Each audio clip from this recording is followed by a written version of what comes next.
Friends, आपने generally बहुत सारी डिबेट देखी होंगी। उस डिबेट में 2 पक्ष रहते हैं हमेशा।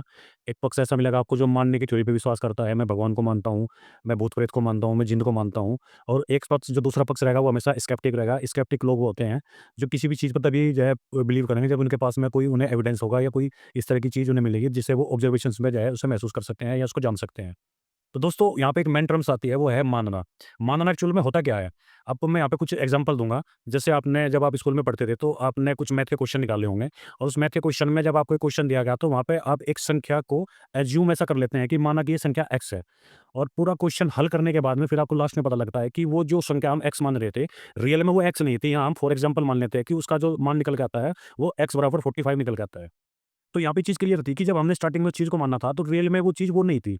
तो मानने का जो मतलब होता है, मानने का मतलब होता है कि आई एम नॉट 100% श्योर कि ये चीज़ है। एक चलो दूसरे उदाहरण से मैं आपको समझाता हूँ। दोस्तों हम सभी के माता-पिता हैं, हम सभी के भाई-बहन हैं, लेकिन हम कभी भी ये नहीं कहते कि ये जो व्यक्ति है मैं इसको अपना बाप मानता हूँ या ये जो लेडीज़ है मैं इसको अपनी माँ मानती हूँ। क्योंकि अगर हम ये चीज़ बोलेंगे तो समाज जो है हमारे ऊपर हँसेगा, वो कहेगा कि मानता हूँ का मतलब क्या है?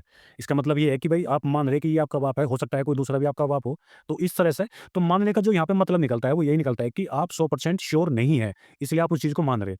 तो फिर दोस्तों सबसे बड़ा क्वेश्चन यहीं पे उठ जाता है कि जितने भी ये जो लोग हैं, ये मानने वाले जो लोग हैं, ये फिर जो आर्गुमेंट कर रहे हैं या जो बहस कर रहे हैं, वो किस बेस पे कर रहे हैं?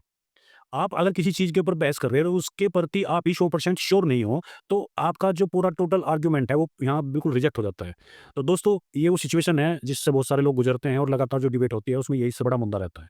तो आई होप जो चीज़ मैं आपको समझाना चाह रहा आप समझ पाए हों। जय हिंद, जय भारत।